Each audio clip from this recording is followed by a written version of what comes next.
oh, I want to go play basketball with people. Oh, I want to go see if there's team sports. I want to go take a walk in the woods. I want to go ride a bike with somebody. I want to go sweat it out at a CrossFit class. Like, it's really just a place for you to come and find connection. Stories are powerful. Welcome to the Rise, Recover, Live podcast, brought to you by The Phoenix. This is a space where people impacted by substance use can come to share their story of strength and resilience, get open and honest, and inspire hope and build community through shared experience. We'll be talking to people in our community on their own recovery journey and shine a light on the topic of recovery in all its forms. Maybe you'll hear some of your story in theirs. Let's show the world that together we rise, recover, and live.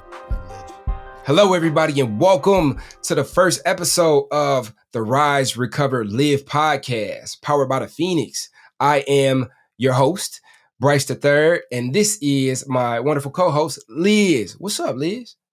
Hey, welcome. Excited to be here with you. Excited to be here with everybody who's listening. Thanks for joining us. Yeah. What do we got for them today, Bryce? I think today is a very exciting day because it's the launch episode. It's the first episode. And I think we should just kind of kick it around about what they are to expect by tuning into this podcast on a weekly basis. Totally. Yeah, and you might be coming to this podcast because you know what the Phoenix is. Maybe you're a member, a team member, a staff member, a volunteer at the Phoenix, or maybe you just saw sober or recovery in the description and decided that this might be a podcast, a community for you. And either way, it is, and you're right. So I think probably today a good way to start would be introducing ourselves and really introducing the Phoenix. This is not an advertisement for the Phoenix. It's really just meant to be a place where we lift up stories from the community, which is a recovery community. But I think that means something a little bit different to us than it necessarily means in other organizations. So why don't we start with that? Bryce, what do you think recovery is defined by when it comes to our podcast here? So me personally, I define recovery by the increasing quality of my life. The ways that I'm able to show up for my life, however life shows up, being able to show up for life on life's terms without needing anything outside of me to escape what it is that I'm experiencing, but to dig in, feel the emotions that come with the experience, and learn to use that for the betterment of my life, for the cultivation of skills and coping skills. And it's led me to meditation, and it's led me to all different types of things that have increased the quality of my life. And it's this always increasing quality of life that comes from seeking how to use these tools to better my life. And that's how I define my recovery as of right now. How about you, Liz? How do you define recovery? I completely agree with you that recovery is a self-defined thing. And I think that's a beautiful and empowering thing for individuals and for a community to come together in support of whatever pathway any of us happens to be on. A lot of what recovery means to me is honesty with myself. When I stopped drinking, actually, when I started trying to stop drinking, I considered myself on a recovery journey. And every day that I continue to be sober from alcohol, which happened to be my substance of choice, is a day that I consider myself sober. I don't count days, which I know sets me apart a little bit of some of the other folks in our community, but that's just what works for me. And I love feeling welcomed with open arms within a group of people who, some of whom are in recovery and talk very openly about that. Others who are supporters of folks who have been impacted by substance use, and others who are just sober by choice. Like the fact that we are this community that just rises and recovers and lives together in a way that's really loving and really accepting is just the deepest meaning of recovery to me. Yeah, I think it's pretty dope. And I think like what's cool about this space that we're looking to create here on the podcast is that just like me and Liz described what our definitions of recovery are to us, the guests that we'll have on this show will be able to come and share what their definitions are. So if you are somebody in recovery, or you're somebody who's sober curious, or you are a friend of somebody, or you have been impacted by substance use or alcoholism in any way, this is just a good space to come and gain more understanding. And what I've learned about recovery is that the longer I'm in it, actively practicing it, the more my understanding unfolds, develops, and evolves in having things like podcasts, books, communities that I can go to and listen to and tap into, that allows for my continuous unfolding and evolving, is essential for me to learn more about myself and learn about the context of which I exist in life. So I'm super excited about this podcast, because this is and has the potential to be a resource for you, the listener, of somewhere that you can come and just learn more about the communities that exist within recovery, the stories that people have to share, the experiences, and you may hear an experience that may remind you of yours.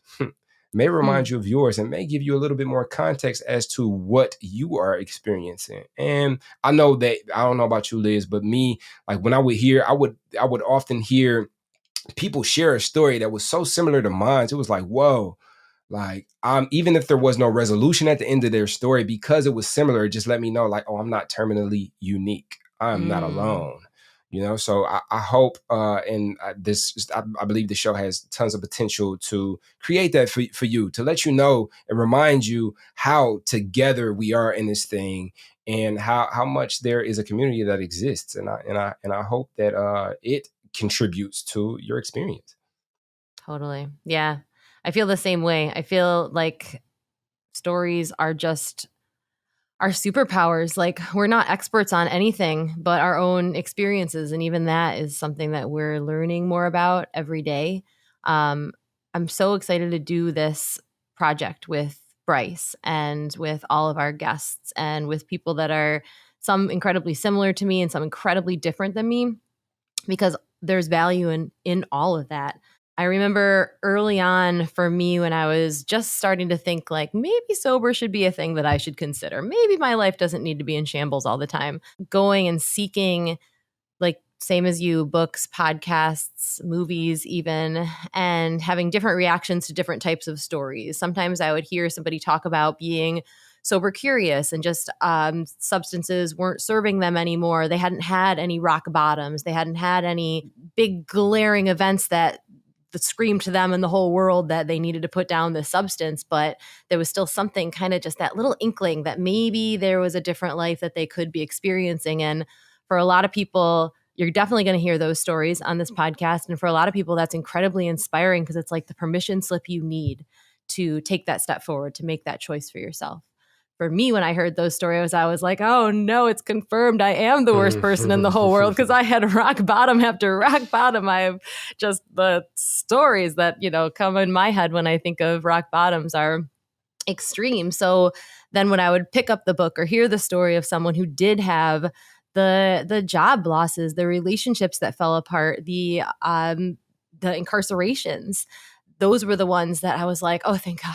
Like, it's not just me. I'm not alone. And Mm, there might be light on the other side of this. There might be redemption. I might be worthy of forgiveness. And you'll mm, hear those stories on this podcast too, and everything in between.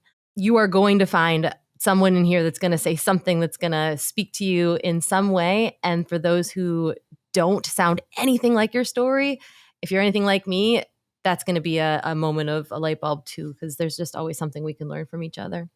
yeah, definitely, definitely. Like, it'd be the ones that didn't have anything similar to what it is that I've experienced, that really like piqued my interest, because I kind of get to have that experience vicariously through this person. And I think one thing that I've learned in my personal recovery is to not compare but look for the similarities. So even in the ones that are super off, where it's like, oh, you don't come from where I come from, you don't know nothing about where it is that I've come from and what it is that I experienced there.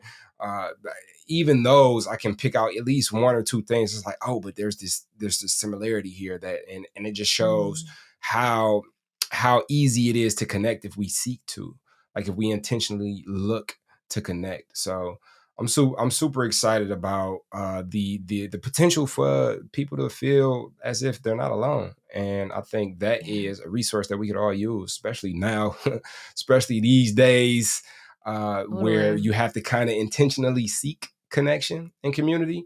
I'm just glad to be able to be here to offer a resource that can be a contribution to community for you. Yeah. And there are so many resources, and because we live in this technological age, there are so many places that you could look. So the fact that you landed here is something that we're really grateful for. And we don't take that lightly because your time is precious and your stories are precious. And we're really just overwhelmed at the opportunity to be part of those. And since we've mentioned the Phoenix a handful of times, and if you're seeing us on video, we're wearing Phoenix shirts and we are powered by the Phoenix, probably makes sense to talk a little bit about what the heck this Phoenix is, because if you haven't heard of it before, then you just haven't heard of it before. So, Yeah. Bryce, do you want to kick us off? What is the Phoenix? Sure. So the Phoenix is a resource. And just like we touched about before, where there's all pathways of recovery. All pathways of recovery are welcome at the Phoenix. And the Phoenix basically, Phoenix programming can be anything from indoor rock climbing to kayaking to mountain biking to hiking to CrossFit to anything you can really think of, active activity. And all of our programming is free to anybody with just 48 hours of sobriety. That is the only Mhm. requirement to go to anything that we do. And I just think it's super cool. And what I'm learning is the more I dig into it, the more, yes, we're here in support of people who experience or have experienced substance use and alcoholism trials and tribulations. And if you think about COVID and we've been in the crib, like it's also, if you're looking to get outside, if you're looking to connect with people other than, oh, let's go get a drink or let's go, it's 5 o'clock somewhere, right? And you're looking for that connection where it's like, oh, I want to go play basketball with people. Oh, I want to go see if there's team sports. I want to go take a walk in the woods. I want to go ride a bike with somebody. I want to go sweat it out at a CrossFit class. Like it's really just a place for you to come and find connection. And we have chapters Mhm. all over the country. And these in-person chapters allow for you to get out of the house and go and see what this programming is like in person. I'm here in Detroit. Liz is in Florida, and we both have programming specific to our areas. We actually had a snowshoe hike this past winter, which I'm sure Liz has none of.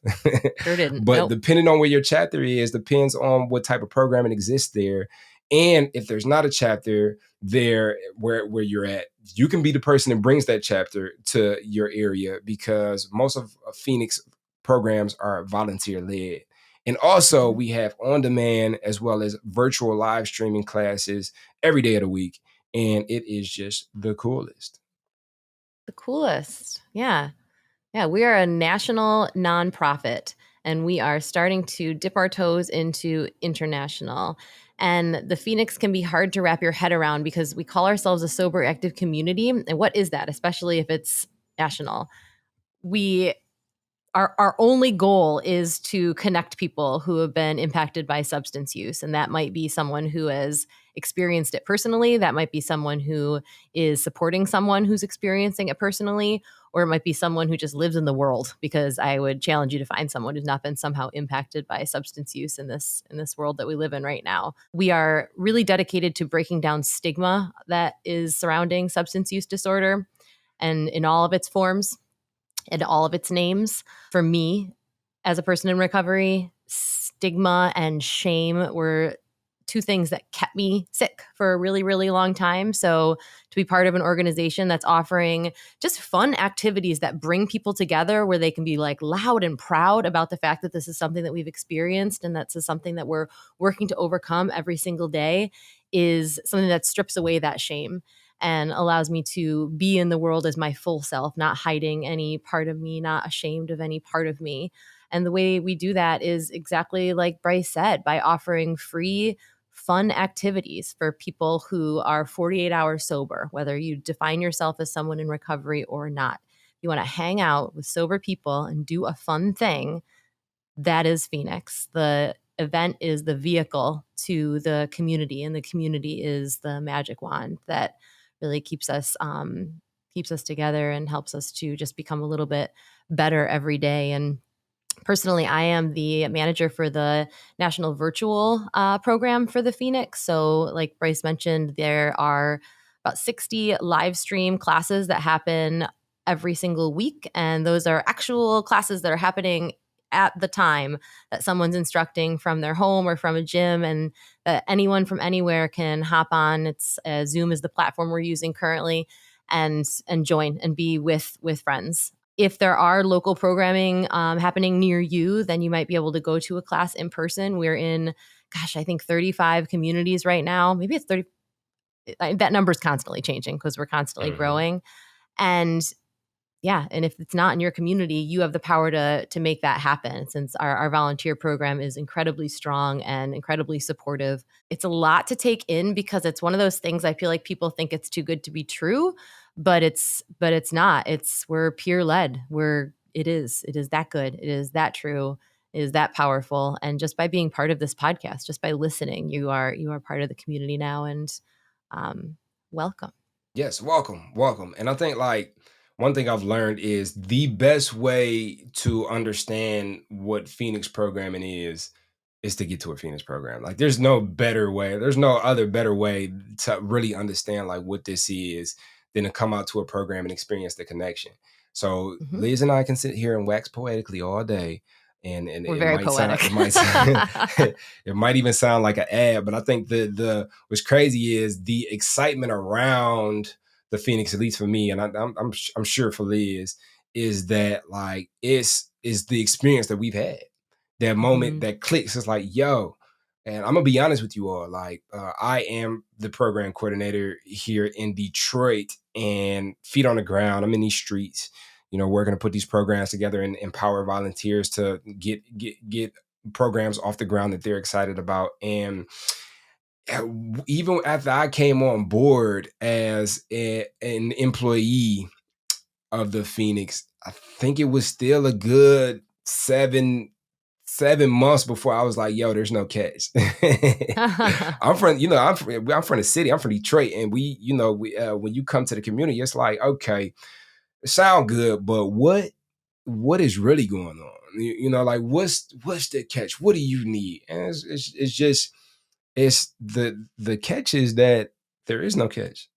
We're here to build community, and there's nothing like seeing the smile on somebody's face when they show up to a program and maybe they was feeling a certain type of way before they got there and didn't even know what to expect. Had came off the humbug, heard through him or her, and just came because it's like, well, what else? What do I got to lose? What else I got going on? And showed up, and then had this click of like, oh, this is what this is. Wow, and I think it's a beautiful thing. And to take that context and then bounce back to this podcast, like this podcast is another way to engage. Like we're gonna build community here. We're gonna dig into community members. We're gonna have staff from the Phoenix on here because we all have some pretty deep stories as to how we even got here.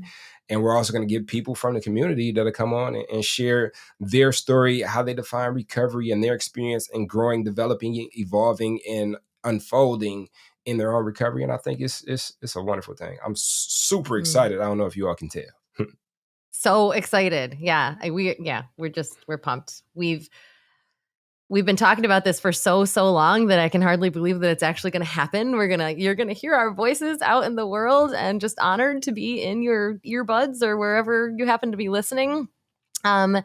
We are going to have some conversations in this podcast that will be of more sensitive nature, but we'll give you a heads up when that happens. A big thing that sets Phoenix apart from other events that you might go to, whether that event might be a yoga class or a fitness class or poetry reading, whatever it happens to be that brings people together.